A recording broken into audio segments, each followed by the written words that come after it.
Okay. What is going on? LBHT crew. B. Hendo.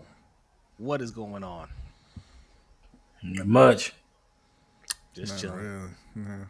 Not really. They are The so real- excited. They are so excited. You see the Well, excitement on their there's no faces? game tonight, and the real team don't play tomorrow either. So Tomorrow. it's just like Real team does play I tomorrow. said, the real team don't play tomorrow. You know, you're writing a lot of checks over there. You know, Shedeur Sanders might be cashing them for you. Okay, Shedeur Sanders might be cashing them for you. I just just be careful. All right. Just Aloe was here. I ain't got to cash them, so I'll write bad checks all day if I want. All right. You be one of those scammers.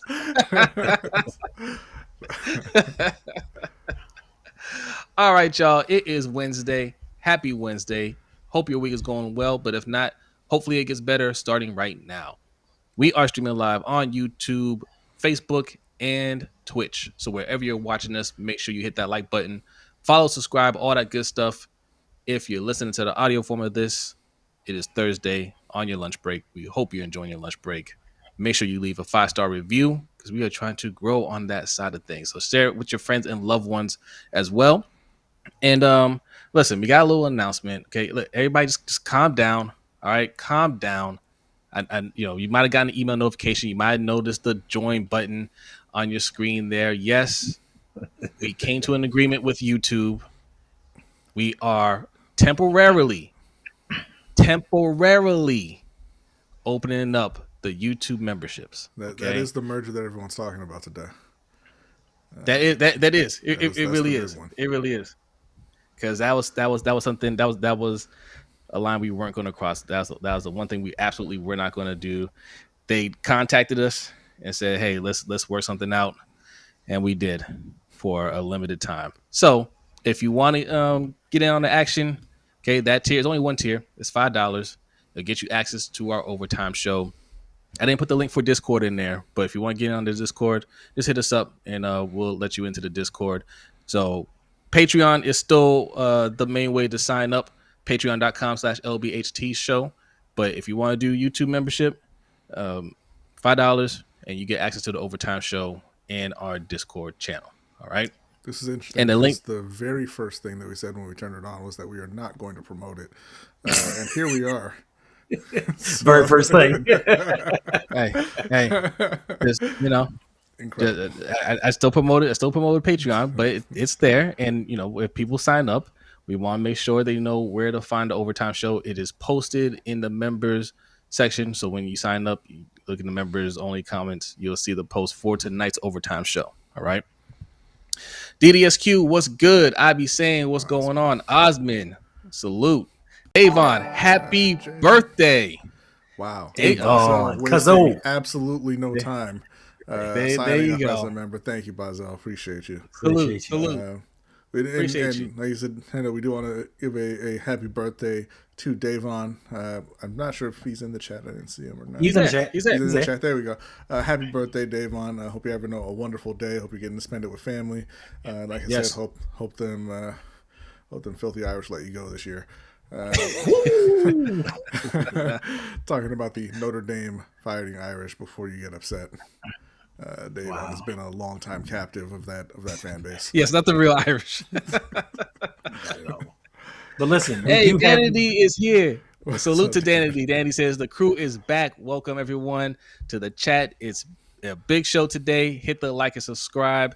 Kings and Queens newsletter, LBHTShow.com, Cash App, $LBHTShow. That is the one thing I was supposed to do before I went on air was release it. I'll do it right after the show.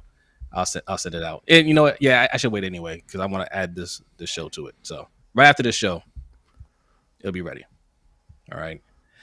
Urban, salute. He says, happy birthday, Davon. Yes, indeed. DDSQ, I think I got you. Suge Knight 1323 over on Twitch. Appreciate you. Thank you. Suge Knight 323 on YouTube. Also the host of A Steel Conspiracy on Good Friends, Better Rivals Network. All right. With coming August 12th. Co-host Adelia. Adelia, what's going on, Adelia? Oh, what's up, Adelia? Hope you're doing well. Jeremy's in the house. Salute to Jeremy.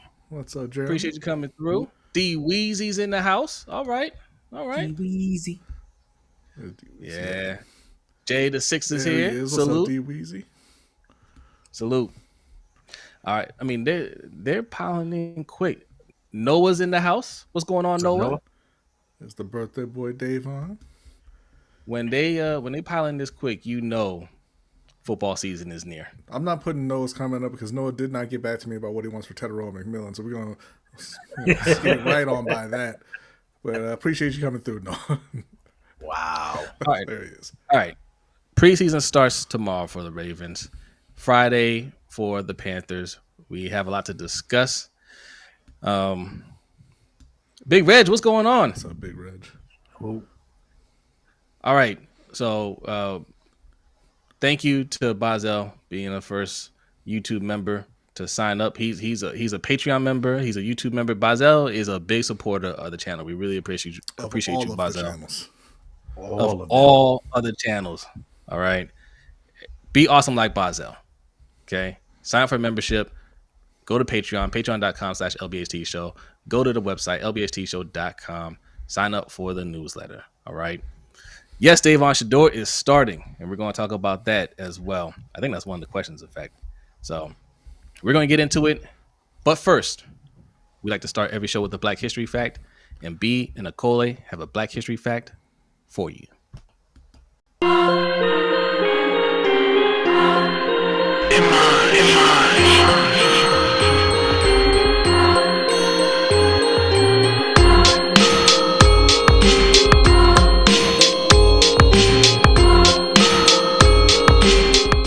This week on the LBHT Black History Fact, the Dahomey warrior women, known as the Agoji or Mino, were a formidable all-female military regiment in the Kingdom of Dahomey, located in present-day Benin. Emerging in the 17th century and active until the early 20th century, these women were trained with intense discipline and served as elite guards and front-line soldiers for the king. Their rise was partly due to the depletion of male warriors caused by constant warfare and the transatlantic slave trade, prompting the kingdom to turn to women to strengthen its military. Some accounts also suggest their role was shaped by palace customs that restricted male access to royal quarters, making women ideal protectors of the king. The Agoji earned a fearsome reputation for their courage, tactical skill, and ruthlessness in battle. They engaged in major military campaigns, including raids and confrontations with rival kingdoms and European colonial forces, particularly the French. Their battlefield tactics, ranging from ambushes to psychological warfare, helped Dahomey maintain regional power for generations. Beyond their military prowess, the Agoji challenged traditional gender roles by occupying positions of authority and autonomy, becoming symbols of female strength and resilience in a patriarchal society. Their legacy continues to resonate today. The Agoji have inspired modern portrayals of warrior women, most notably the Dora Milaje in Black Panther and the film The Woman King, which dramatizes their story. In Benin, their memory is honored through monuments and cultural celebrations, including tributes to figures like Queen Tasi Hangbe, who is believed to have played a key role in their formation. The impact of the Dahomey warrior women endures as a powerful testament to the capabilities and leadership of African women throughout history.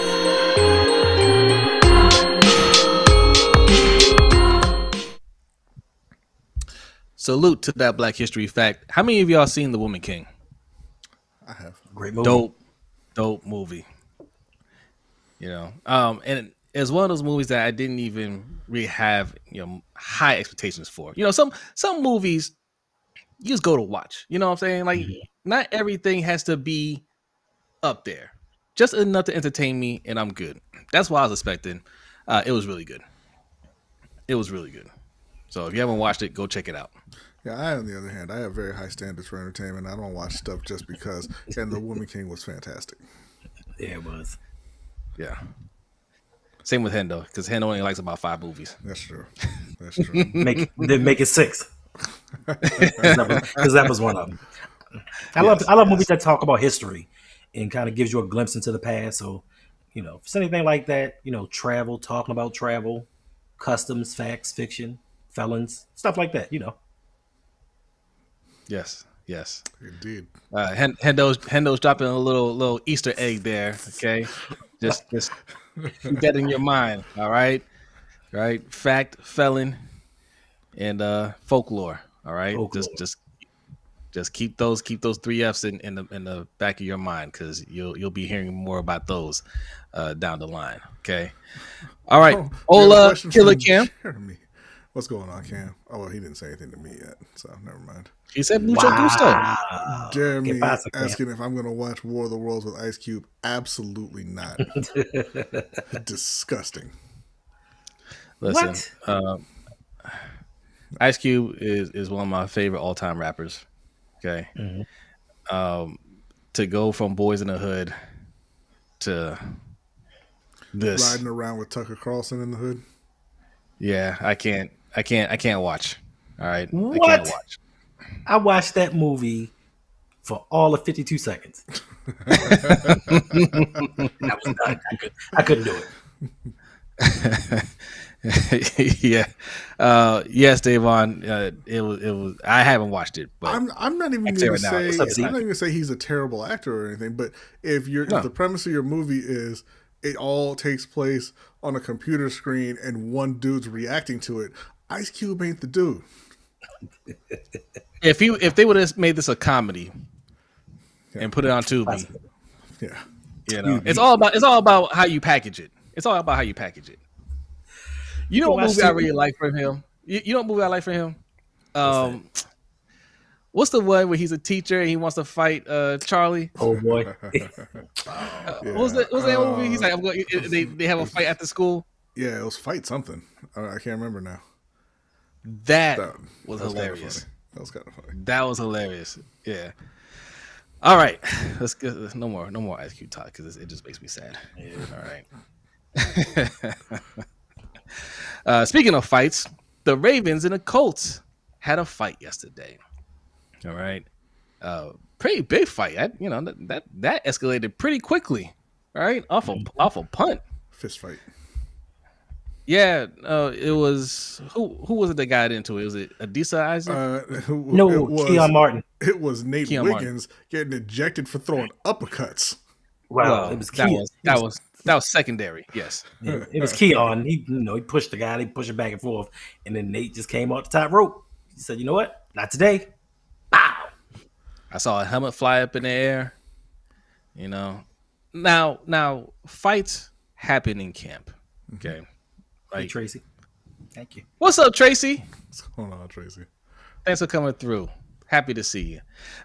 Fights are, I must say, normal. They're normal. Yeah, fights are normal in training camp. You have people that are fighting for their careers.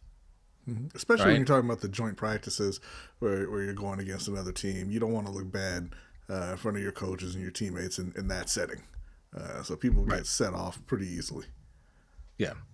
So there's nothing out of the norm of that like that. But that was a pretty big crowd that circled around. I didn't think it was gonna be that big, But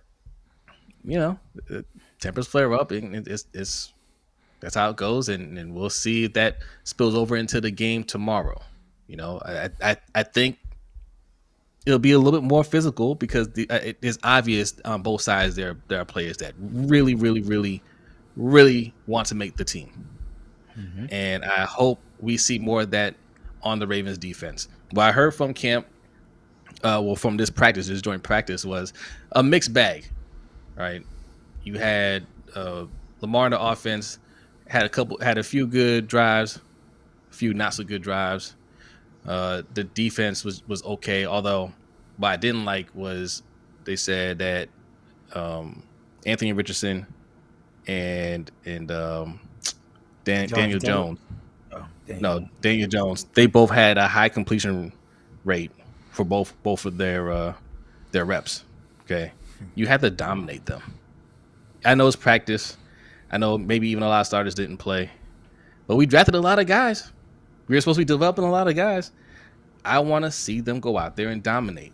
Don't let them complete 10 of 13 passes, 14 to 18 passes, whatever it was Daniel Jones did.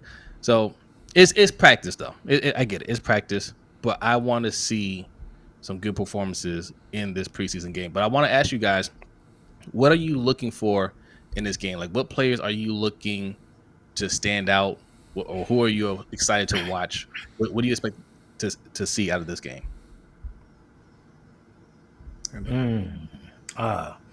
I'm excited to see Keith Mitchell. We saw him on Sunday at the practice. He looked fast. He looked like he's back. But more importantly, I most want to see the backup offensive line because, going into the season, if any of our starters go down, we don't have any replacements. If you look at the depth chart behind Ronnie Stanley, behind Roger Rosengarten, it's nobody. Even with the guards, the only one we can really name is Ben Cleveland.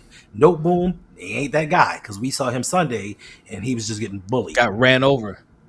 Did he? Yeah. So what's up, Warbone? Warbone. I'm glad you're here. Stick around, Warbone. We got a story just for you.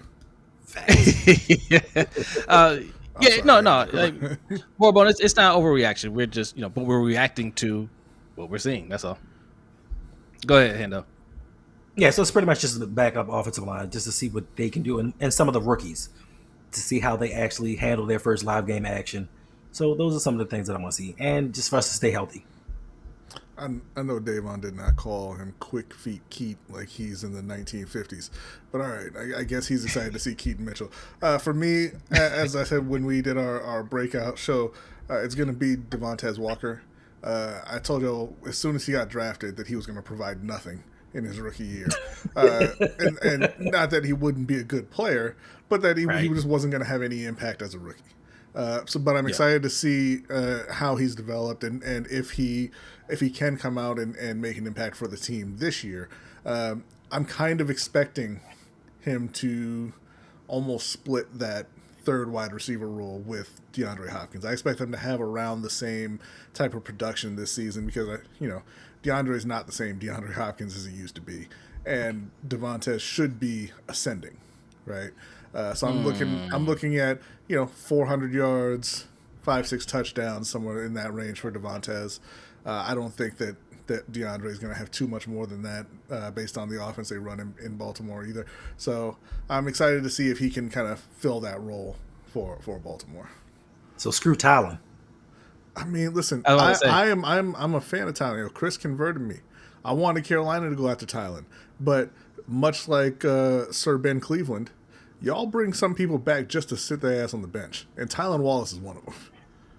Yeah, but Harbaugh also doesn't like playing young players.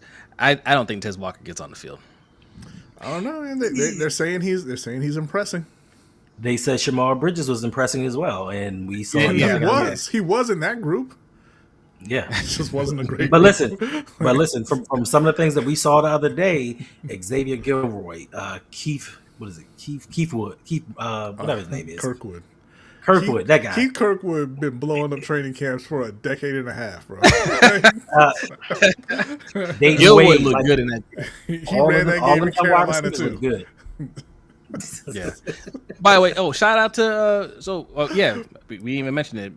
Me and Hendo went to practice on Sunday at the Raven Stadium. Shout out to Mike, a viewer and listener of the show, both of our shows, and he shouted us out, man. You caught us off guard because we didn't expect anybody to notice us. We sitting there just chilling. He was like, Jose, Hendo. I was like, hello, sir. Do we know each other?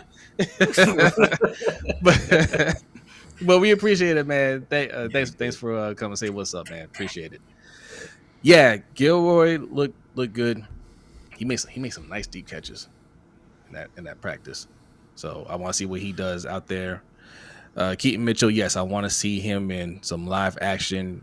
Really, step up and play well because these are guys.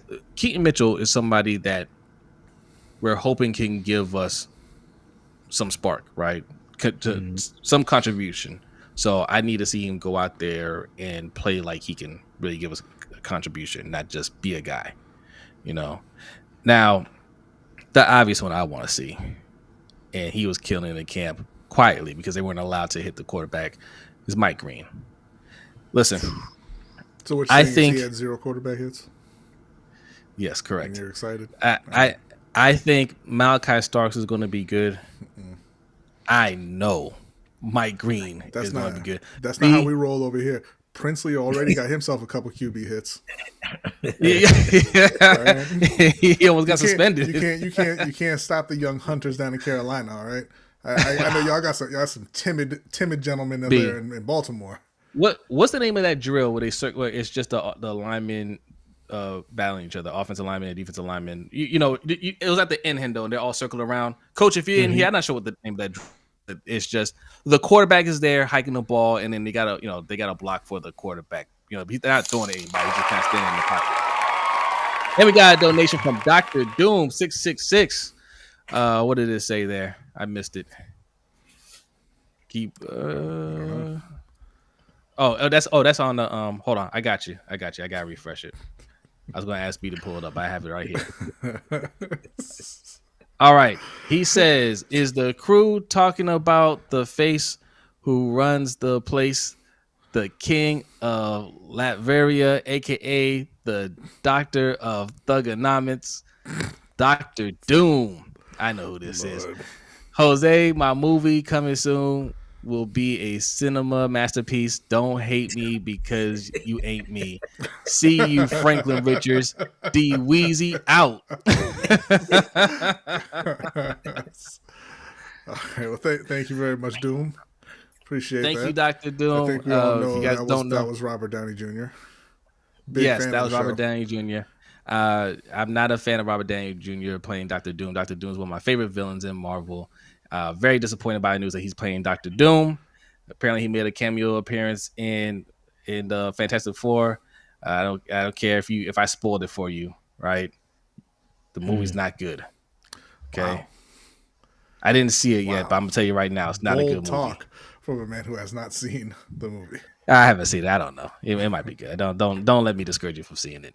But yes, B. Mike Green in those drills, it was like he was playing with kids. He was. Who was blocking him? Falele. I don't know. Falele. There you go. No, that's your guy. Your man. Your man. Yeah. Listen, Pro Bowler. He ain't taking practices against a rookie seriously. Who cares? Listen, especially a second day rookie. He looked good. So I want to see him. Sure, I want to see Malachi Starks too. I want look again. These are guys that are contributing. They ain't got to show a whole lot, obviously, because it's preseason and they're not going to play a whole lot. But I want to see it. I want to see Adisa Isaac. Adisa Isaac had what could have been a sack on what's the backup's name? Cooper Rush. Mm-hmm. So that was one of Chris's guys from last year, or year before. Yeah. So no, it wasn't Isaac. I'm wrong. It wasn't Adisa Isaac. It was Malik Ham. It was Malik Ham. We get the facts from Killer Cam. He said he was against the threes. Not even Falele. Mike Green. No, he wasn't. Okay. He wasn't against the threes. No. Time out. You don't. That's not the drill we're talking about. Is at the end of practice. He was against the ones. No, I'm talking about Killer. Okay. It was at the end. It was at the end of practice. Those weren't the threes out there. It doesn't matter. Even in the joint practice against the Colts, he was killing them. So yeah, now what? That's what I heard. Their O-line is garbage too. Why do you think Anthony Richardson had to tap out of the game last year? He was running all day because he wasn't prepared. Future Hall of Famer Quentin Nelson. That's a Ravens thing. Warbone, don't ask how did Cooper Rush. Like he looked like Cooper Rush, bro. Like what do you mean? How did he look? He looked like a dude who can't be a starting quarterback in the NFL. That's what he looked like. He looked good Monday. Yeah, he looked good Monday when Lamar was out. Yeah. I say he looks like a dude who can't be a starting quarterback in the NFL. That's what he looks like because that's what he is. Yeah. Well, yeah. Solid backup. Come on, man. What's going on, Nitro from the Wonderkin Show? Says Cordell said Mike Green looks absolutely legit. Yeah, he is. I know he is. Okay, I know he is. I'm a believer. Adisa and Ojabo under my Christmas tree, please. That's what Davon said. Okay. All right. All right, Killer Cam says no. He was with the backups. They rotated again. He was on the 2 side. A minute ago, you said he was against the 3. So I don't know if I'm trusting your recollection here, Cam. But keep it up. He beat Falele on one of them. Falele is not a 2 or a 3. I mean, well, other teams. Yeah. I'm talking about this team. He's that man's a Pro Bowler. By NFL standards. Yeah, the highest standards in the world. Wow. Is it? Are they not? I mean, I don't know of any better leagues. Yolanda's in the house. Yolanda? What's going on, Yolanda? Appreciate you coming through.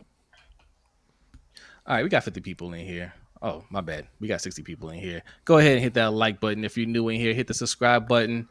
Football is right around the corner. Preseason is here, which means technically football is back because preseason is a season now. Okay, that's just how we treat football now. Back in our days, nobody paid attention to preseason at all. Okay, and it was 4 games. It was 4 games. You might watch a few minutes of it before you change it, but nobody wanted to see that fake stuff. They wanted to see the real game. I always got real excited and then watched a couple series and I was like, nah, this ain't it. Yeah, this isn't football. But that goes to show you how much the sport has grown, how much we consume it, and how involved we are with these teams to where we care about all the players, even the third stringers. We want to see who can break out and be a potential star or a starter in this league. So that's a good thing. Speaking, I just said he won't tolerate any disrespect for Falele. So he's on your side, B. That's right. But speaking of potential stars, I know y'all saw my man Shedeur catching that touchdown on that Cleveland Brown clown in the end zone with half a step of separation, and dude got nowhere near the ball. I know y'all saw that. No, y'all don't. Shedeur is. We've talked about how many times y'all got your head in the sand against the coming tsunami from Carolina. Be Hey man, listen. Okay.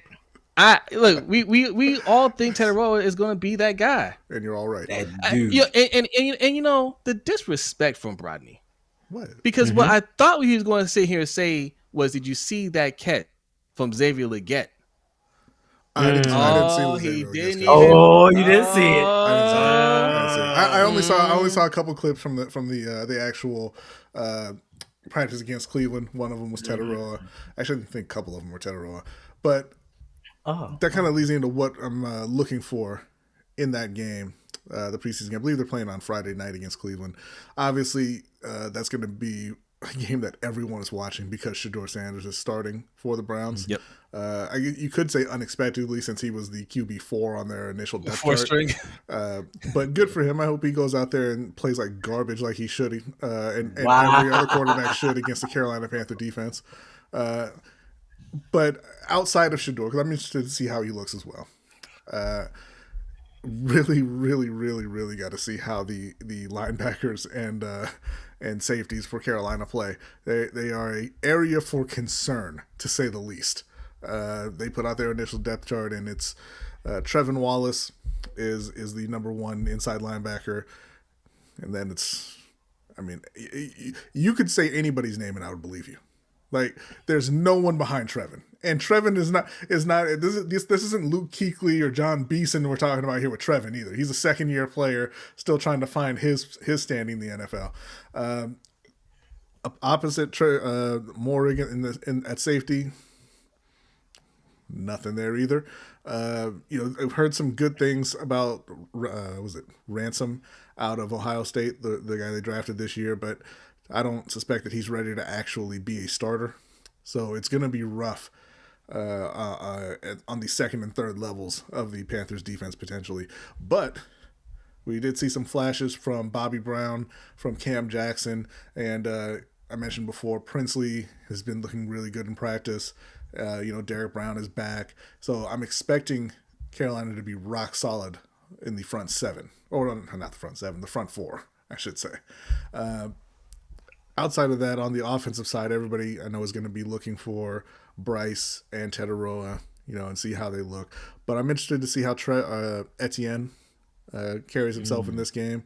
He's right now the third string running back, but the two guys ahead of him are, solid pro, running backs in Chuba Hubbard and Rico Dowdle, but they're susceptible to being jumped if he has that kind of, if he has some ability, right? So we want to see how he is adjusting to the pro game. And then the gaggle of wide receivers that they have and tight ends, somebody has to step up, right? The thing in Carolina is there's a lot of unknowns on the offense. A lot of people that the fans are excited about, like Ted Aroa, Jalen Coker. Some people are excited about Xavier Legette, Jimmy Horn, Hunter Renfrow, Jatavian Sanders, Mitchell Evans. Some people excited about Tommy Tremble. Probably just Davon at this point. But you need to see which one of these guys, they don't all have to play well, but you need to see which ones of these guys are going to step up and become, weekly contributors for the offense. Yeah. Xavier Legette, man, go watch the highlight. Okay, I'm disappointed that you. I want to see him do something in the game. Yeah, and like Dave, I said, Jimmy Horn. That's somebody I really. I want to see. What are you gonna say? Wait a minute. What? You want to see Legette do something in the game, but what Legette did? I mean, but what Tetaroa did in practice, we got to go see. This is all the evidence that we have of Tetaroa in total. He hasn't played in any games yet. Xavier Legette has played in games and has let us down in games. Right, but year 2 is when most wide receivers make their jump. So I don't think that's a thing anymore. It used to be year 3. Now it's just if you can play, you can play, right? And Xavier Legette in year 1 said, "Not I." Will Basham make the Panthers squad? That's what Ali wants to know. I mean, listen, I'm not going to say no. I think he will. They don't have a ton of depth anywhere, so it's certainly possible. I don't know how he's been looking in every day in practice, but if I had to say yes or no right now, I would go yes. What's up, Coach? He says, Jimmy. That's right. Yep. Jimmy as well. He has a Tommy Tremble jersey. Of course you do. Of course you do. Terrible. I don't know why they keep on drafting tight ends from Notre Dame. When has it worked? Yeah, never. All right, so those that's pretty much what we're expecting to see in these preseason games. Obviously, people are going to want to see Shedeur Sanders play. I want to see Shedeur Sanders play.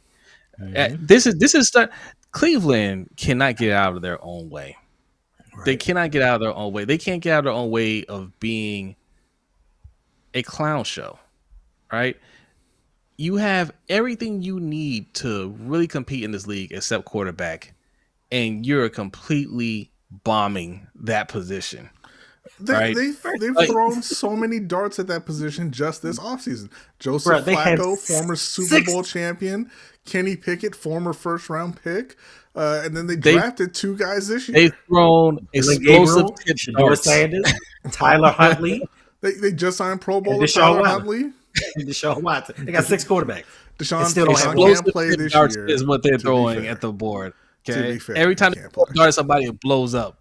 Okay, now it's not their fault that they're not resilient, bro. And the crazy thing is, they might have their answer in Shedeur. They might have their answer, but you put them at 4th string. Well, I mean, look, I haven't heard specifically anything about Shedeur in practice. I've heard that Dylan Gabriel hasn't looked very good. So if you fail below Dylan Gabriel, I'm gonna assume you haven't looked good either. Well, he's starting. The beat writer say he's not below Dylan Gabriel. Huh? The beat writer said that he's playing better than Gabriel. I don't know why that he's not getting his shot to run with the ones. He is getting a shot though. He's starting. I'm talking about in practice. I mean, why would he get a start to run with the ones? Neither one of them is going to be starting day 1. No, that's going to be Joe Flacco. Yeah. Man. Why is Kenny Pickett there? Because they brought him in before the draft, didn't they? Yeah, he was supposed to be the starter. Even after they signed Joe Flacco going into camp, he was supposed to be their starter. He why? He wasn't as bad in Pittsburgh as everybody thinks that he was. He's not a great quarterback, but he wasn't. Let me ask y'all this. Would you rather have Kenny Pickett or Teddy Bridgewater? Manifestus says Sanders hasn't thrown a pick yet and has 9 touchdowns in their practices so far. Balling. Like, seriously, would you rather have Kenny Pickett on your team if you just had to pick somebody off the street? Kenny Pickett or Teddy Bridgewater? Who would you rather have? Teddy Bridgewater. Teddy 2 gloves all day. There's no rush to sign Kenny Pickett. But Teddy has to decide he wants to go to that situation. Not many people want to go to Cleveland. And Jeremy spitting nothing but facts here. Kenny Pickett is a Super Bowl champion. Kenny Pickett wasn't on that team, was he? He was on the Eagles last year. Oh, that's right. Yeah, that's right. Joe Flacco also a Super Bowl champion. 2 Super Bowl champions on that roster. So I don't know what you're talking about, Jose. It looks like they've got all sorts of championship DNA in that room. And championship experience, championship pedigree. and it is a landslide for Teddy in the chat. And even Jerry turned around and hit you with a steel chair because he said Teddy. All right. Well, I mean, it's just a question of if you could make Kenny Pickett's hands grow, then he's obviously the answer, right? Nobody wants baby mitts, especially in the cold. All right, so yeah, we're gonna be discussing that. That's gonna be something that everybody's gonna be talking about. But we're gonna be keeping an eye on the Panthers stuff. Obviously, the game tomorrow, we'll keep an eye on the Ravens. Yeah, and I think Hendo, are you streaming for that game or after that game? Maybe not. Might be streaming for the game. Roug Pod, okay, check him out. Go to Roug Pod and go watch his live stream that he'll definitely be streaming for, okay, and subscribe. D Weezy says Baby Mitts versus 2 gloves should be the next Netflix fight. There you go. Coach saying Joe won his, Kenny got his. You know what? Tomato. Joe sucks. All right. Facts, Coach. Facts. At points in time. And also, I'm gonna go ahead and say that Raheem Moore gave Joe his. It's Raheem Moore's fault. The guy that mistimed his jump on that miracle touchdown to Jacoby Jones. Yeah. Why didn't Peyton Manning close it out in overtime? Listen, why did he throw the pick? We all know that Peyton Manning's a playoff choker. He was his entire career. But that has nothing to do with Joe Flacco. I'm talking about Joe Flacco's play, and Raheem Moore bailed him out on that. That clutch play? Raheem that Moore was the. Let me tell you something. B saw me that day. We were in his basement.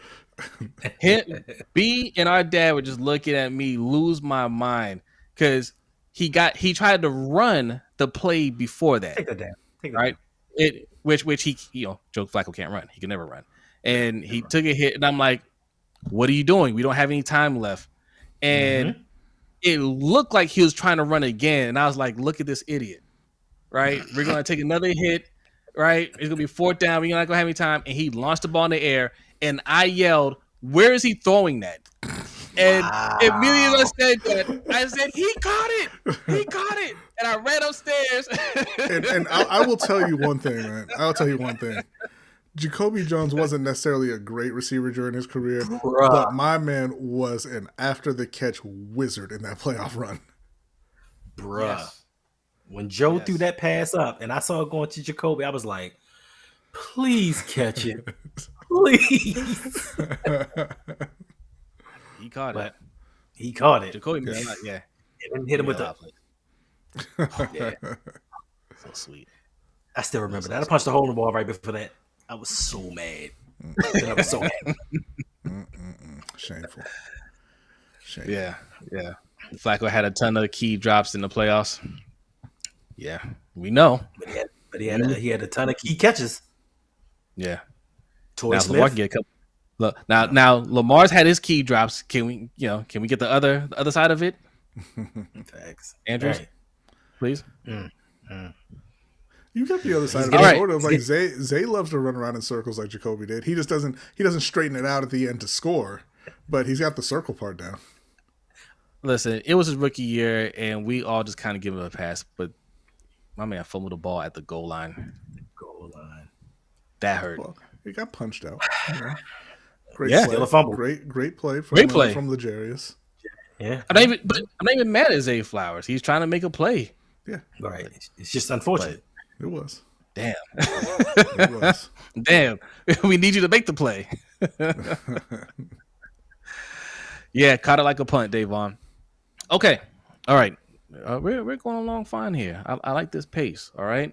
We're going to get through these stories, and then we're going to get to the overtime show, which you can find on our Patreon, patreon.com/LBHTShow, and our membership.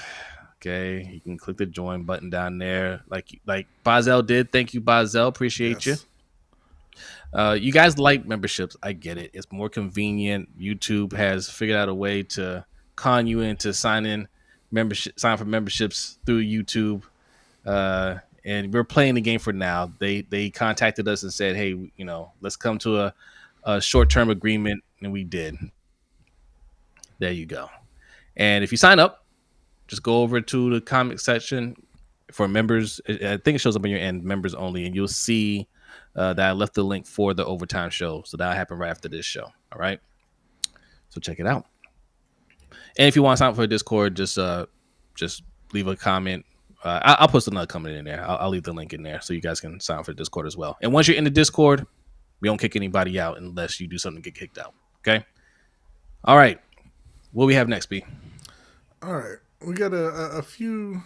I don't want to say they're not stories, but I guess what you could call some rankings came out, and we're gonna kind of discuss those. We're gonna start off here with the wrong button.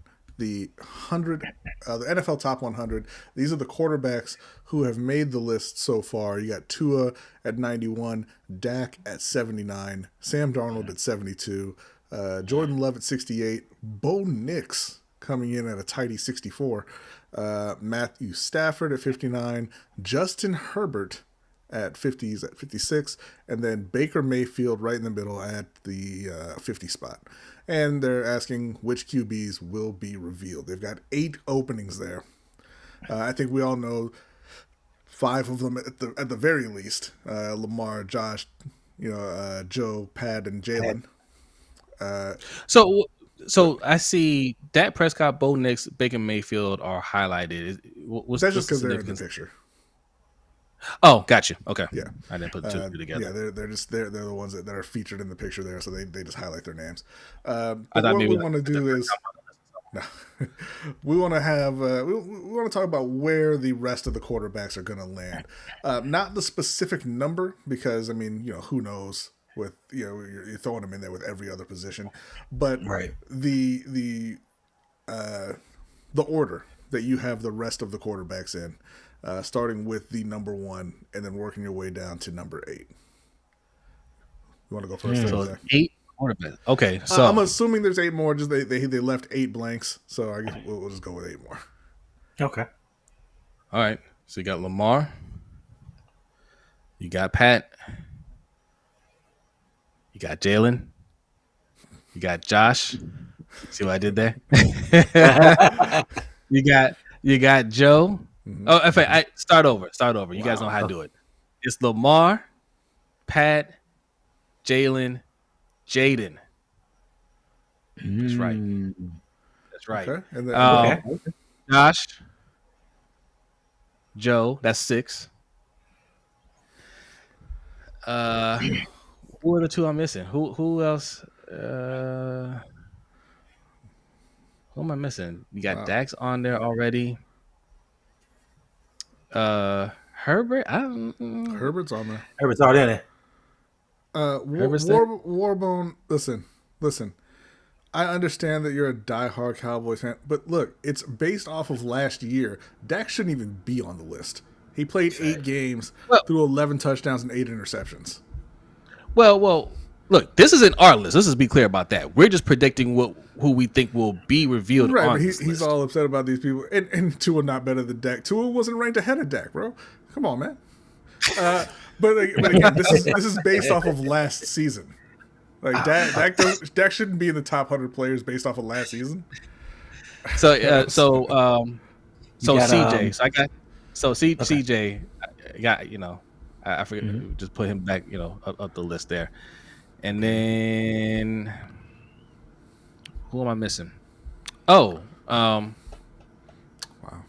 the Detroit Little quarterback, man, Jared Goff. Goff. That's it. That's the list. I don't know the order, but The it's whole those 8. point was the order. Come on, bro. All right. Listen. So okay, wait. Hendo. Okay, is it from first to 1 to first 8? to 8. 1 to 8. 1 to 8. All right. Lamar Jackson, Okay. Pat Mahomes. Mm-hmm.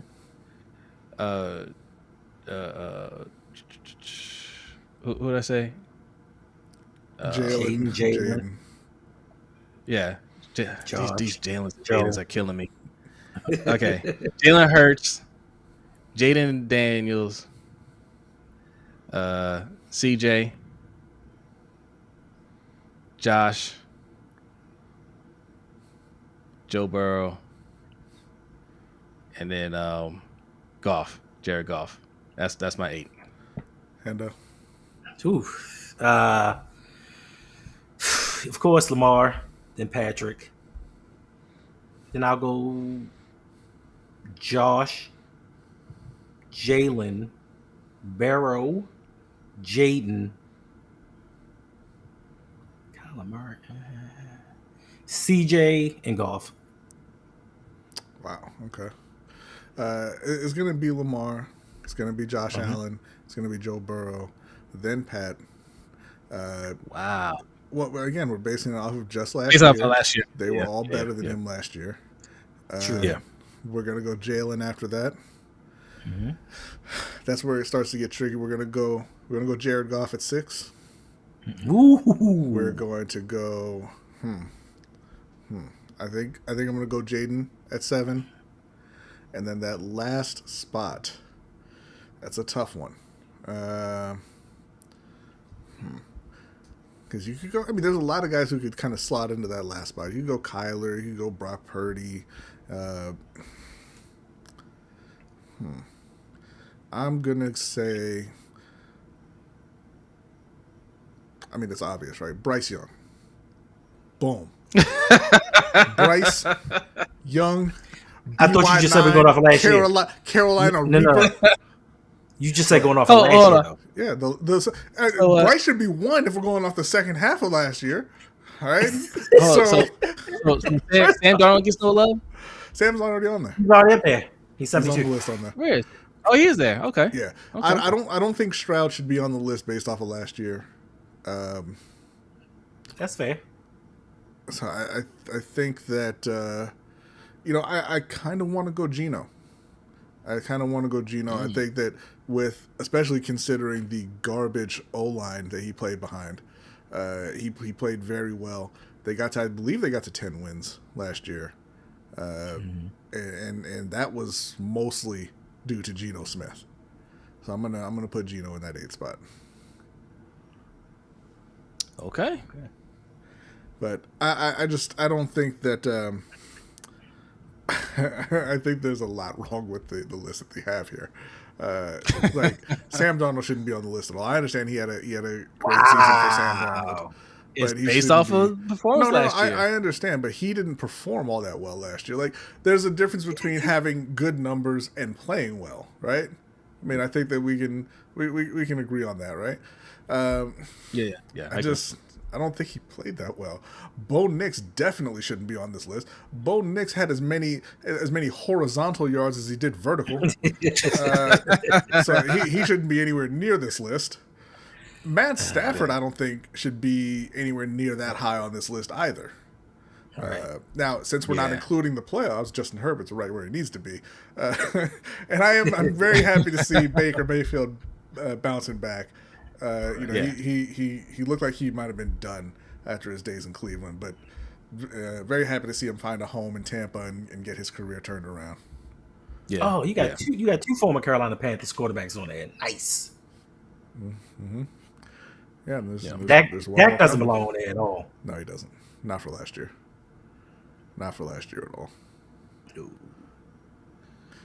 Yeah, Baker's 50, coach. Kyler Murray hasn't been revealed yet. No, he hasn't.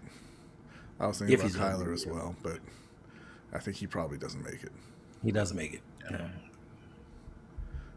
Yeah. But that's okay. All right. Yeah, we just wanted to kind of go over that real quick because wow to some of those players. But we're gonna move on now to the just a shocking story.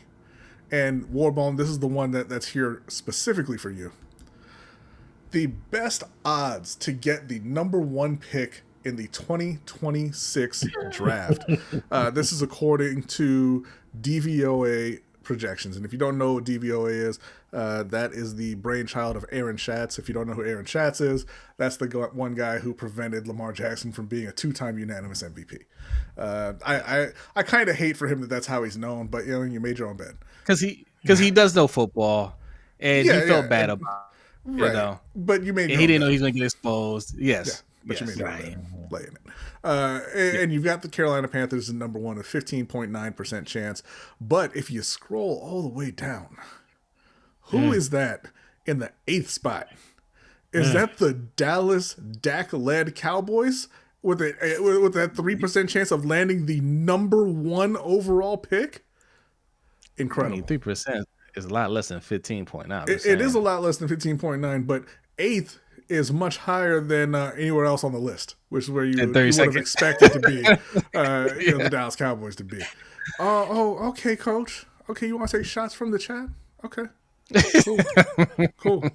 Yeah, Team 32. That's right, Coach. The team that was 8th last year, picking 8th is going to drop 7 spots and end up with that number 1 pick.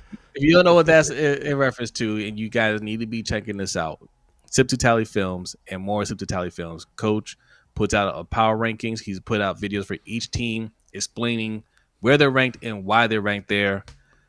You won't find a better power ranking out there, I promise you. Great breakdown of all these teams. He has the Panthers ranked 32nd right now. But have to listen to the reasoning because listen. It's not saying that they're going to be the worst coach. No, he explained. He did the same thing to the Lions the 1 year, right? He did. You have a lot of young, unproven talent. Can they break out? Yeah, but you don't get credit for what you haven't done yet. My man said was that he said that was a question. Was this also a question? Cool guy sunglass emoji. Was that a question too, Coach? All right, you're lucky. Nobody's running the chat right now. Okay. But anyway, moving on to the topic at hand here. One, I want to say shout out to the NFC South representing strong at slots 1 and 2 on this list with the Panthers and the Saints. The Saints rolling out here with Tyler Shuck, who apparently is looking awful in training camp. Awful. Who knew? Right. Who knew? You got the New York Jets. Yeah, the New York Jets, a team that's so embarrassing they won't even tell you where they're actually from. Next, the Tennessee Titans, who had the number 1 pick last year, selecting Cam Ward. You got the New York Giants, the Cleveland Browns, the Indianapolis Colts, and the Dallas Cowboys. So some good contenders here. I want to hear from both of you who you think gets the number 1 pick next year and why. Listen, what's saving the Giants from being number 1 is that D-line.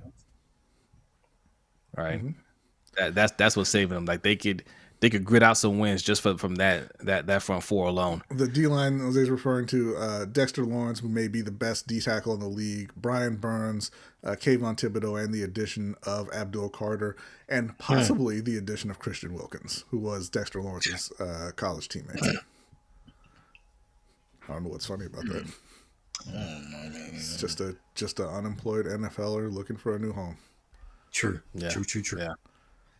Yeah. Did you hear the latest? Alex, you hear the latest thing about him? What it really was? It wasn't the kiss on the forehead. Did you hear what they said he was doing? No. He kept on trying to tickle somebody's feet. Yeah. Oh, that was the first time I heard. Just trying to lighten the mood in the locker room, just trying to bring some levity, and now my man out on the street. That's what they said. Warbone screaming at the top of his very hurt lungs. None of you bet not mention the Cowboys. Listen, man, we're not the ones who hurt your feelings with this. They're already on the list. Yeah, Warbone. We didn't. Yeah, this is not our list. We started by saying that this is not our list. They're just on the list. And I just want to point out that our guy Warbone, a year and a half in, still struggling to find that caps lock key. But Hendo, Jose, again, no, I don't. let me Yeah, hear I don't who think. you have as number one. Yeah, I don't. Relax, Robo. I don't think it's the Cowboys, right? I don't think they're that bad. They're a poorly run organization, but they have a lot of talent there.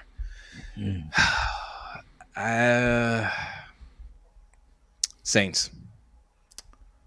Okay, and Saints. why? I can't tell you anything good about them. Well, damn.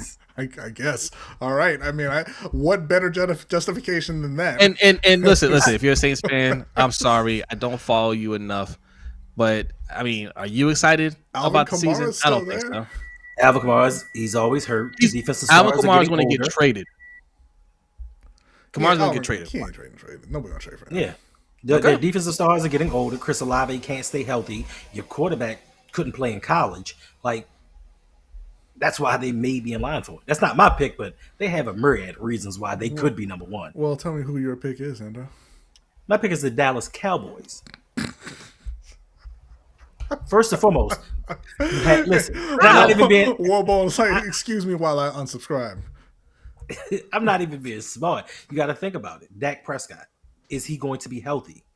They lost Lawrence. You don't know what's happening with Micah Parsons. They asked Trayvon Diggs to take a pay cut. You don't know how invested he's going to be in his team. Their offensive line hasn't been as strong as it's been in years past.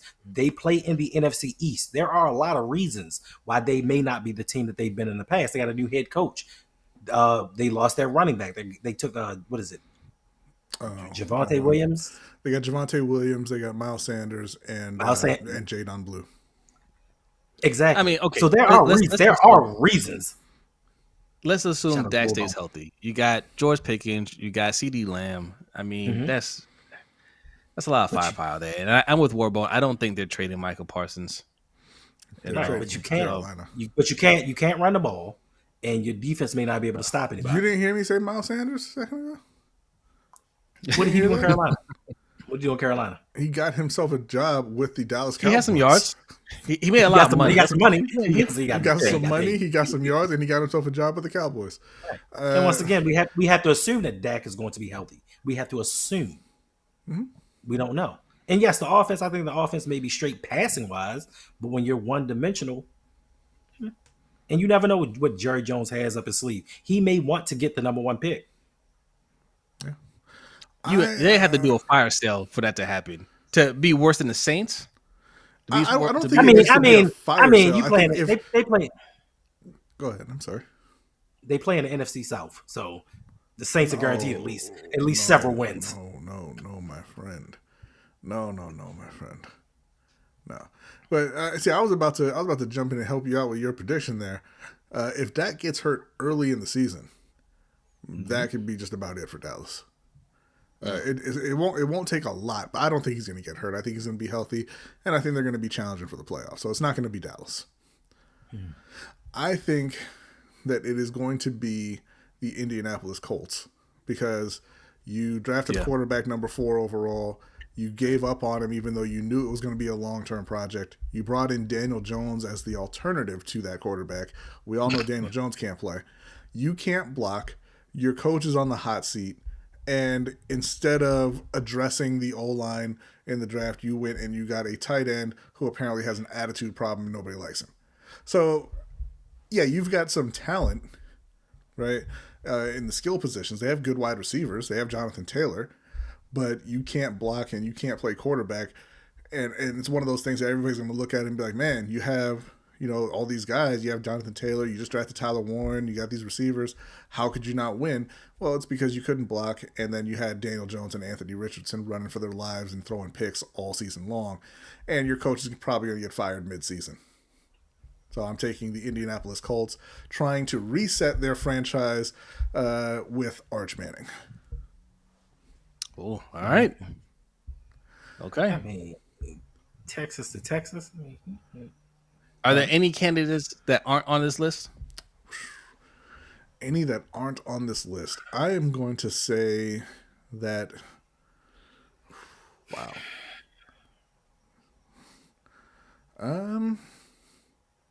The Seahawks are a candidate with Sam Darnold standing behind no one. And you know how Sam Darnold is, even behind good O-lines. He's he's not secure, we'll say. So being behind a terrible O-line, having gotten rid of your top wide receiver, both your running backs like to miss time with injury. O-line's a mess. Defense isn't much better. They're a candidate. I don't think they'll get the number one pick, but they are a candidate.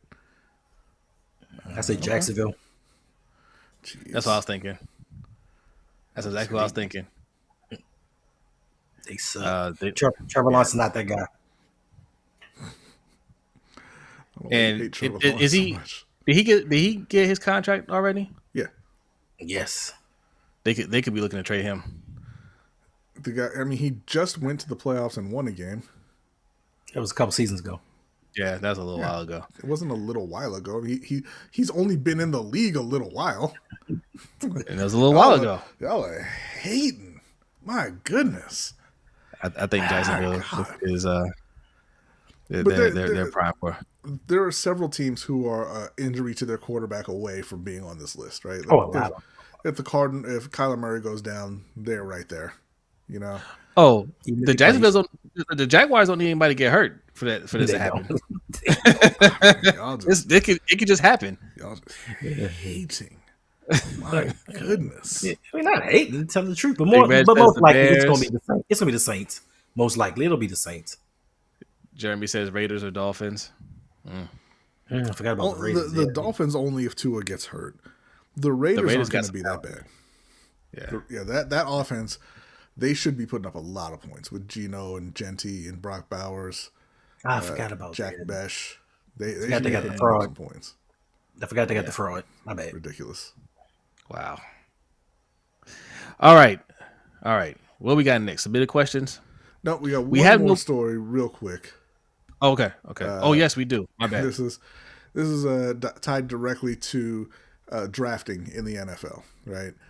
And I want to know from you guys and everybody in the chat if you think, or how important you think it is to hit on your early picks and retain those guys.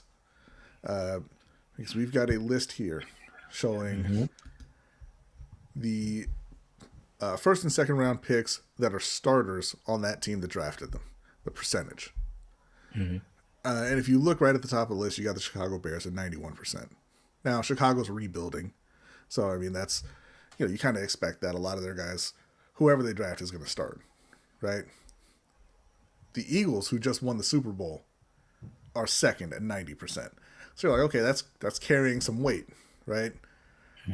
But the team that they beat in the Super Bowl, the Kansas City Chiefs, is all the way down at 22, at 58%. The team that they beat in the NFC Championship game is all the way down at 32. The Commanders at 36%. The Ravens, they're sitting there at 10th with 70%. The Bills at 67%. So you got teams all over the map here. What do you take from this list? That there are multiple ways to build your team, like we've been saying. Drafting isn't the only way, right? Spending money in free agency, and it's funny because the Eagles, even at 90%, still will go out there and spend money in free agency. The point is, you gotta get talent. Okay, you gotta get talent because the Bears 91%, and they're not stiff in the playoffs, but that could change here pretty soon, as that's a young team. But you need to draft well, but the most important thing is to get talent by any means necessary. Hendo, what do you think? I mean, I think it's semi-important. I don't think it's as important as a lot of people tend to make it, because if you look at this list right here, it's letting you know there are teams everywhere. Just because you draft and keep a first and second round pick doesn't mean anything, because if your first and second round pick is average and the guys behind him just can't play, you kept your first and second round pick. Doesn't mean that they're stars, doesn't mean that they contribute to the team. They could be on your squad and be backups. So this right here, this graphic doesn't mean too much to me. Yeah, I think that what this is saying is when you look at the Eagles at 90%, they know how to draft, right? And they lean into that. And that's why they're successful. Washington, for a long time, is very bad at the draft, right? So you look outside of the organization to get talent. Excuse me. I think what it's saying is, hey, you need to know yourself. You need to know where you're strong, know where you're not. Lean into where you're strong and kind of lean away from where you're not. Like we've been saying forever that the Ravens aren't a great drafting team. They're an all right drafting team, but they're not great, and they need to utilize the other methods of player acquisition, like free agency, trades, and things like that to fill in the roster. They don't really do that, and so they're kind of stuck and they're not getting over the hump. So like I say, like the Eagles, they know, hey, when we pick these guys, we know that they're going to hit. They're going to fit in with what we do. They're going to be very productive. So you don't necessarily need to go outside of the organization that much. They still do. You know, they went out, they got A.J. Brown. They went out, they got Saquon Barkley. But they know they can rely on their draft picks, and they can move out older veterans, not have to pay them necessarily, or force them into pay cuts because they know they can replace their guys in the draft. You have to know what you can and cannot accomplish as a front office. A lot of teams, I think, go through the offseason with hopes and dreams and not necessarily realistic plans because they don't know, like they don't self-scout, right? The Baltimore Ravens, just as an example, they have had a very difficult time acquiring wide receivers. Eric DeCosta in particular has had a very difficult time acquiring offensive linemen, right? And the answer in Baltimore has been, let's just try it again the same way we did it before. Rather than let's go out and spend some money on these positions where we're a little deficient in the draft. Let's zig a little more. Right. So yeah, to me that's what this is saying really is you need to self-scout and identify what you're good at, what you're not good at, and kind of, lean in or lean away depending on what you find out. What you laughing at, Hendo? B is 100% correct, and in his assessment of Eric DeCosta, this man got up in a press conference and said, "Listen, guys, I'm bad at drafting wide receivers. I just can't do it. Like it's not something that I'm good at." But still continues to do it the same way. Yeah. Gotta give him something for self-belief, I guess. Because the fact is, they just don't care about those positions. True. Right. Like it's not a, hey, we put so much effort into it and we just can't get it right. They just don't care about the value of the position like other teams do. They think they can win without that. At least with the way this team is built right now, they want to lean into what they think they do best. But what they do best is not good enough. Right? If you want to be a defensive team and you put so many resources into that, then you need to be the best defense, right? You can't have any slip off. You need to be top 3 every year because that's your identity. If you want to be a run team, your running back, not your team, not Lamar Jackson. You need to be like we were last year with Derrick Henry. You need that every year, not just 1 year because you decided to get somebody, who's on a decline. Doesn't look like it after last year, but he is on a decline. He's older, invest in those positions, invest in your O-line, but they don't want to do that either. So I don't know. 70% ain't good enough for the Ravens is what I'm saying. 70% ain't good enough. Not with the way they approach free agency and trades. No. So that is about it for the show. We have some submitted questions, and then we're going to get up out of here. Yes, we'll be doing the overtime show after this. If you haven't heard the latest news in the WNBA, we got to get these trolls out the game, man. It's just like get a life. But we're gonna talk about it in the overtime show, and then anything else you want to talk about. We didn't hit every story. We talked a little bit about Michael Parsons requesting a trade. We can talk about that if you want. War Bone. A couple other stories that we can hit in the overtime show. You can find that on our Patreon at patreon.com/LBHTShow. Also, we have a limited partnership agreement with YouTube for the memberships. So if you hit that join button below, there's only one tier, $5 tier. You'll get access to the link to the overtime show and our Discord channel as well. But if you want more perks like this nice Shiny coin here. Okay, that's for the $10 tier. You get that on Patreon.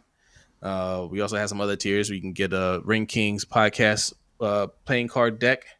Okay, so go check it out. There's a lot of things over there. And also sign up for our website, LBHTShow.com, for our newsletter. And Hendo, let the people know where they can find you. You can find me on the Roug Pod, Instagram, Facebook, Twitter, TikTok, and Blue Sky. Just came out with a video earlier today. I think it's pretty dope. Make sure you go check it out. Also, if you want to support my channel, you can sign up to my Patreon, patreon.com/ROUG. Same deal, $5 a month gets you entrance into everything, mostly everything I have going on, except for the Dynasty Football League. You win you one of these rings. Fellas want me to come back because I'm the 3-time defending champ in both leagues. They want me to come back and win it the 4th time. I said I retire, give them an opportunity to win. But if you think that you can beat me, conflating stories there. Just what? I have the hardware. I have all the hardware, bro. Yeah, for the pick'em leagues. It don't make a difference. It does make a difference. You made it sound like you won the Dynasty League 3 years in a row. Nobody picks you like ain't never me. won our Dynasty League. I did win. I won mine. I said you ain't never won. You ain't never won our Dynasty League. That's what I said. Yeah. Okay. Yeah. Well, since you so smart, pick better than me. Yeah. I would if I cared. now you don't care. Wow. Warbo says, "Tell Pittsburgh thank you for George Pickens. You may not be thanking them by the end of the season. Depends on how your season goes." Like, I mean, listen, man, that's a team that put up with Le'Veon Bell and Antonio Brown for a decade. And there's something wrong with George. There's something wrong with that young man. Stop hating, Jay. He can play though. Boy, can he play. Yeah. Boy, can he play. Damn sure plays better than David Ajabo. All right, let's get this. So, for the submitted questions, we have first one from our guy Eric L. Thank you very much. He says, "Greetings, brother men. Greetings. You're most excellent. Do you think Mr. Jackson has decided to wait until after the 2025 NFL season to consider re-signing with the Ravens?" Because he watches our channel and saw our show discussing the collusion by the NFL. I don't think so. I think they're going to get a deal done here pretty soon. They're going to make him the highest paid player ever. He's not going to go after a fully guaranteed deal. So I think they'll get that extension done without the year-long drama that they had last time. Hendo? I think they're going to try to get the deal done. I mean, they've already said that they're going to make Lamar Jackson the highest paid player in the NFL, hands down. But I think that this time Lamar is waiting to see what's going to happen throughout the season because he may be getting tired of the same old rigmarole. He's getting tired of going to the playoffs, the same things happening. And this time I think Lamar is going to start demanding change. He's taking on a leadership role in this team, and now he's going to be like, look, I'll take the money, but you're going to have to do better. You're going to have to put some more guys around me. You're going to have to put some protection around me. And I think Lamar is going to use his status as leverage to get this deal done. And he's going to hold the Ravens hostage, especially looking at the collusion case. Now he may be sitting back thinking to himself like, oh, were y'all part of this? Is that why y'all didn't want to give me my money? And he may feel some type of way. So it may not be as easy as a lot of people think it's going to be. No, you took the words right out of my mouth. I hope he does wait and holds out, to the end of the season and see one, can we win a Super Bowl with this team, right? I mean, do we have a talent? Yes. Are the coaches going to do what they do? Are they going to make the right adjustments in the playoffs, or are we going to go out the same exact way we've always been going out, and I'm the only one getting the blame, right? Because if that's the case, and you want to keep business as usual going into the next season, no, I'm not interested in that. I need a change. You need to get rid of this coach. We need to, even if you think he's still an excellent coach, at some point it's not working. You have to shake it up. Every organization does this. We're no different. Like we're not special. Harbaugh, if he doesn't get it done this year, I don't think he's going to get it done. No coach has ever gotten it done being with the quarterback for this long. I don't think he's going to be the first to do it. I'm just being honest. Right. And if he doesn't do it, he absolutely has to go. There's absolutely nothing else he can do to get this team over the hump. Fire him, bring somebody else in here, just somebody that can just get motivated, bring some fresh ideas, something. So that's one. The collusion thing is absolutely on his mind. because it was obvious to everybody when it happened, right? When he requested a trade, when they didn't give him the exclusive franchise tag, that was already uh, a sign that something nefarious was up, and teams immediately coming out saying that they don't want to sign him. We all knew what it was. We called it what it was back then, which was collusion, and it's been confirmed recently by Pablo Torre, right, and Mike Florio. But no, I'm going to. But for that reason alone, I would make them sweat. I would say, hey, no, we're not sending anything. We'll wait until the off season, and then we'll wait. Is your cap going to get blown up? Is it going to get blown to hell? Well, we're going to wait. Okay, we're going to wait, and we're going to see what the market's looking like, and then I'll let you know what kind of money you're going to have to pay me to keep me on this team. And just for the simple fact that you never sign extensions, right? Former agent Joel Corey always says that you always want to hit the market, and see what's out there. And he actually put out an article. We've been meaning to do a video on this. He actually put out an article really lining out exactly all the points that Lamar needs to hit on his next contract. And if they don't hit all those points, he should absolutely just walk away from the deal. So, no, I don't want to see him sign any extension during the regular season. I want this team to sweat, and I want him to hold his team accountable. This is one of the few times he's going to have this kind of leverage in his career. And if they win the Super Bowl, cool. That's going to help for sure. But if they don't, he needs to tell them, if you want to keep me here, then change the regime. We can't go any further with them. So we'll see. And listen, Derek stole my point. Lamar has a $74 million cap hit. The Ravens have to do something. They have 36 pending free agents after the season. 36, and a lot of prominent names. So they have to get something done and kind of loosen up that money. But more importantly, the Philadelphia Eagles had Andy Reid, who went to 4 NFC Championship games and a Super Bowl. They got rid of him. They went and hired Doug Peterson. He won them a Super Bowl. Three years later, they fired him and brought in Nick Sirianni. Nick Sirianni won a Super Bowl. We are still talking about a man who won a Super Bowl in 2012, talking about he's the best coach for the team. Like, he's a Hall of Fame, he's top 5, but yet and still these other organizations are going out and winning Super Bowls, and we're still talking about what ifs, and we got the person to do it. Apparently, if we don't get it done this year, he's not that guy. I told y'all that story last week. Went to this dinner party, and I was talking to a young Eagles fan, and very excited about Lamar Jackson. Wants Lamar Jackson to win a Super Bowl, and I told him, last time we won a Super Bowl, we won it with Joe Flacco, and his mind was blown. He had no idea that Joe Flacco was a Super Bowl MVP. That's how long it's been. So he can't walk around with that, with that credential anymore, holding it up like it's something we're supposed to respect in 2025. Okay. We got several more questions here. Warbone, are you sure Lamar wants to coach the league? Doesn't matter. Doesn't matter if he wants to coach the league or not. This is I thought this was a business. You haven't won in 8 years. Yeah. It's time for the coach to go. Period. Yeah. He didn't want Hollywood to leave, right? He's not gonna want Mark Andrews to leave, but that's what's gonna happen. Next up, this is he said in 2012, everybody's beers was just still Jet Black. Yeah, so disrespectful. Sorry. Next question from Big Reg: if Shedeur Sanders became available, what team would you see as a good fit for him? And would either of you, or any of you, want him on your team as a backup QB? The Cleveland Browns, and no. I don't want him as a backup QB because I don't want that to be a talking point. He's never going to start in Baltimore, obviously. The Cleveland Browns is an ideal spot if they stop acting like idiots, right?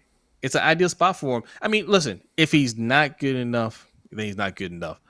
But I think a fair, open competition, or if you just want to say, no, we see him as a quarterback of the future, but we want him to sit for a year or two, that's fine. But that is the ideal spot for him, I think. There's a lot of talent there. Yeah. No, I wouldn't want him for the same reasons you said it. We don't need the distractions. Like, for some reason, people just hate this kid.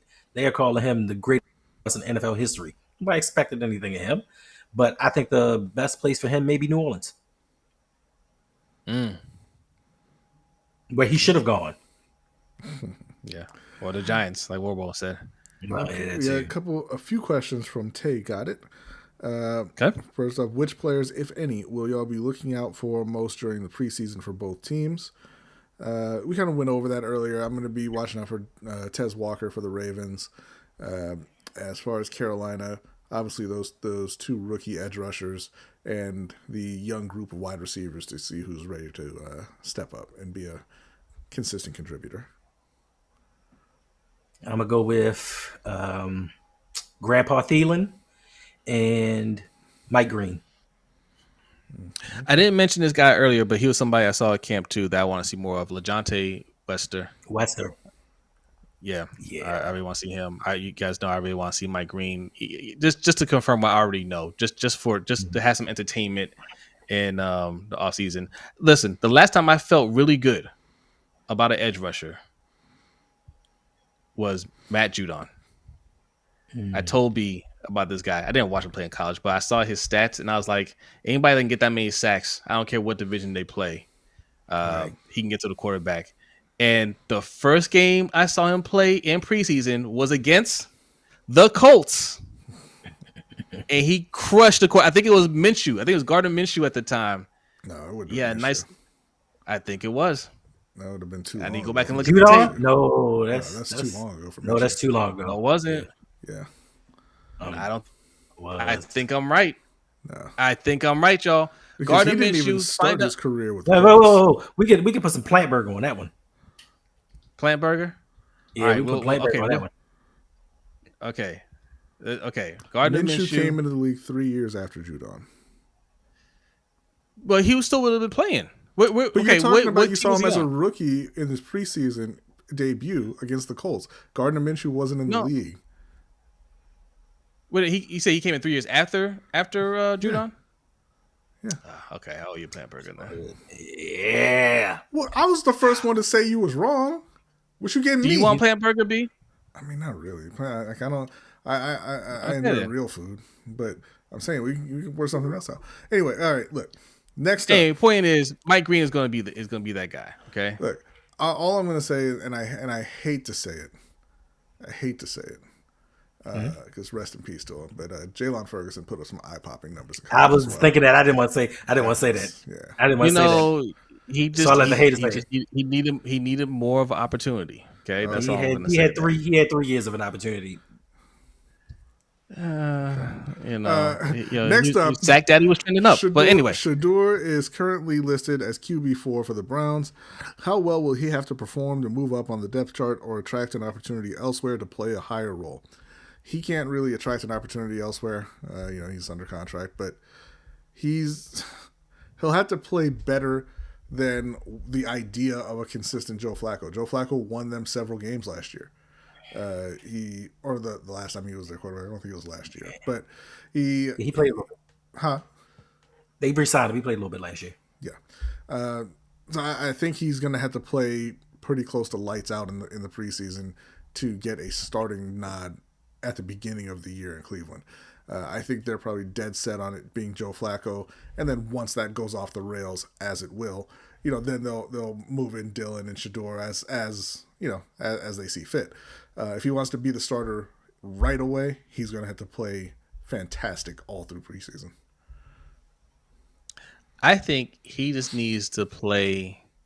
Listen, hear me out. He has to play solid quarterbacking during the preseason. And if the ratings perform well, that owner, Haslam, will say, put him in. No, you can't go from he's going because this is very Tim Tebow-esque. Tim Tebow was also a 4-string quarterback and got elevated to starter one week. That was because of the fans pressuring the organization. Ain't nobody gonna be pressuring for Shedeur to play in Cleveland. I think they will. I don't think they will. Okay. Like I said, the last time that Joe Flacco played for them, Joe Cool was 4-1. He took him to the playoffs. He was also awful. He was awful And in that run. He was goddamn terrible in all 5 of those games. But they won 4 of them. And the point is, but honestly, the point is, he's a veteran. He knows the things that you need to do to win. And yeah, he threw a lot of interceptions, but he threw more touchdowns, right? Like he was able to let's say manage the game enough to keep them in the lead and get them wins. Rookies tend to not be able to do that. I mean, I don't know. Like they said, if the ratings are high, Shedeur will be started. Just mark my words. 9 touchdowns, 0 interceptions. If he can continue just at a reasonable pace, I think they're playing possum, and they actually are going to have him try to be the starter for the season. They're just acting like it. Mike Green is 4th string on the Ravens right now. We don't believe that. Yeah, you do. Yeah. When John Harbaugh putting the kids on the field? Mike Green? Immediately. Okay. We'll see. Let's see. Next up, we have, I know it's way too early, but does this draft class have the potential to be EDC's best draft class yet? We're going to keep this one real short and sweet. Yes, because most of those classes aren't good. 100% facts. Yeah, sadly, yes. Not that he's been complete garbage, but he hasn't had that oh my god class. And if Malachi Starks is as good as people say he is, and Mike Green is as good as people say he is, then it's got the potential, sure. Yeah, absolutely. Not a big fan of the rest of the class, but that's what I'm saying. I mean, but he's got a lot of them, so if some of those guys step up, yeah, it could be. Yeah. Now, if Mike Green and Malachi Starks are the only 2 that work out from this draft class, is it a successful draft class? I mean, if they're as good as advertised, yeah. Like if you get 2 great players out of a class, it's a success. Okay. Regardless of the other guys, because like we always talk about, you don't really get a lot of contributors or long-term contributors out of a draft class anyway. Mm-hmm. So if you get 2 great players, yeah, you're going to be happy with that. I would say, see, this is tricky, right? It's a success if you get 2 great players. If the O-line does not hold up, it wasn't a great offseason. That's a different question than is it a great class? Because you're talking about a class. I mean, that's just in a vacuum. Yes, obviously they didn't attack their needs in this class, but if Starks and Green live up to their hype, then sure. Yeah, I disagree. Okay, not elaborate on that, or you just wanna... under a normal team's draft, I would say yes. But when you're constantly picking 11 people and you're hitting 2 out of 11, that's not a great class. Okay, but he hasn't gotten great players. We're talking about if they turn out to be great players. But also, if you get 2 great players and 9. You have to be fair. Half of the class was in the 6th round. You're not expecting anything out of those guys. Ravens fans do. Ravens fans are idiots. I mean, not you guys. But I'm saying, like, listen, you can't expect anything out of 6th round picks. Okay. You can't expect anything out of 6th round picks. Anything you get from round 5, 6, 7 is a bonus. Like you're picking, you're taking shots in the dark at that point, right? So you can't be like, hey, you missed on 5, 6 rounds. So what? But then that leads us to the point of why pick all 6 of them then? Yeah, no, that's a legitimate criticism. Not for you, but at some point, yeah. But I'm on both sides here, right? B is right in general, but if you have a GM that insists on accumulating these type of picks, and you're doing that in lieu of, going into free agency, trading for players, you're saying we're going to get these picks and we're going to get these players, then you have to hit. I don't care what round it is. You're saying this is the plan. This is the path forward. Then no, you get graded harshly on that. No, if they don't work out. But you're changing the rules now, right? Because the question is just, is it a good class or is it not a good class? That's not anything to do with how the team has performed in the last several years. That's not anything to do with whether you like that GM style of drafting. It's just, is this a good class? Is it not a good class? And that's just down to the quality of the players picked. And like I said, you can't hold the late day 3 picks against them. Like there aren't good players left at that point typically. But you get, but as a GM, you get credit for making those hits. Tom Brady was a 6th-round pick. Antonio Brown was a 6th-round pick. Puka Nacua was a 5th-round pick. You get credit for those picks, but you don't get dinged when they don't work out. Of course not. It's the same thing as if you trotted out the leaker and for that 64-yard field goal and he missed it. Nobody's gonna say, "Man, he sucks." But when he makes it, that adds to the legend. That adds to the legend. I don't agree. Like in general, yes, but it does matter on a case by case basis. If you're saying we are going to build our team and we're going to build a good team through the draft and we're going to do it with a bunch of 4th through 6th round picks, and you don't hit on those picks, it does take away from what you do at the top of the draft. But the question isn't about is this an effective way to build your team. That's what I'm saying. Like, this is just in a vacuum. Hey, I'm not talking about. We go to draft history, click on a team, and scroll to a random year and say, is this a good class? Is this a bad class? I'm not talking about. Is it an effective way to build your team? I'm talking about. You're saying this is effectively what EDC is saying. I'm going to hit on these picks. If you don't hit on those picks, that's not what then he said, you get graded for it. That's not what he's saying. He has very specifically, publicly said, I'm not a better drafter than anyone else, so I'm just going to take more shots. He knows he's not going to hit on all the picks, so he wants more chances. He's expecting to hit on some of the picks. He's not saying I'm going to get all these picks so I can bomb them. You're always expecting to hit on some of the picks, but again, like you're not going to judge other teams for missing on late picks. Teams, stockpile late picks all the time. And miss on them, and nobody cares. I'm saying this is if you pull up drafthistory.com and say, hey, I'm going to click on the Indianapolis Colts and I'm going to click on 2002, and you just look at the draft class, you're going to say, hey, these are the players who were taken. Was this a good class or not? You're not taking into account how that team had been built, how they had been drafting, anything like that. It's in a vacuum. What did they do a good job picking players in this class? And I understand that what you're saying, but most GMs are drafting 11 people. No, but what you guys are talking about is having a problem with him hoarding picks, which is a different conversation.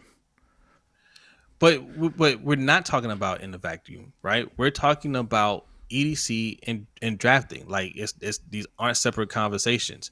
If your game plan is to build through the draft and you're expecting to hit on these picks and you don't hit on the picks, then you're not doing a good job. But that's not the question. The question isn't, is he doing a good job? Is this his best draft class? Or does it have the potential to be his best draft class? That's a different question than is he doing a good job? No, he's not doing a good job. They don't have any rings with the best quarterback in the league. If those two players are great, if they turn out to be great and the rest of the players suck, is that better than the likely draft, the Linderbaum and Kyle Hamilton? No, well, that's what I'm saying. I've got to look at the other drafts. I'm saying it has the potential. I don't have the draft classes memorized, but like if you go back and you look right now, Kyle Hamilton, Linderbaum, Travis Jones, Pro Bowler Daniel Faalele. So no, it's not going to. So if it's just those two, it's not his best class. But for a lot of guys, again, if you got 2 top 15 players and they lived up to that hype, that would be the best class for that GM. Hey, you forgot David Ajabo, Pepe Williams, Jalen Armour Davis, Jordan Stout. No, I didn't. What? Salah. No, I didn't.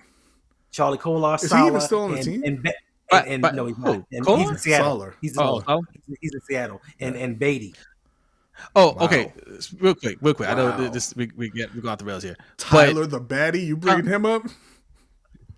Charlie Kolar. They said he had a good day against the Colts in practice, but when me and Hendo went to practice, I pointed to Hendo. I said, "This man cannot locate the ball," and twice he tried to contort his body. I don't know what he was doing to try to find that ball, but it looked very awkward, and he just could not find the ball. The ball's going this way, he's going that way. He did it twice, but he did much better in the Colts practice. I heard so. So in order for this to be his best class, you got to hit on Starks and Green, and then a couple of long-term role players, and then you can make the argument. Emory Jones, Wester. Listen, I don't want to hear anything about Emory Jones. He ain't even practicing yet. Maybe Teddy Buchanan.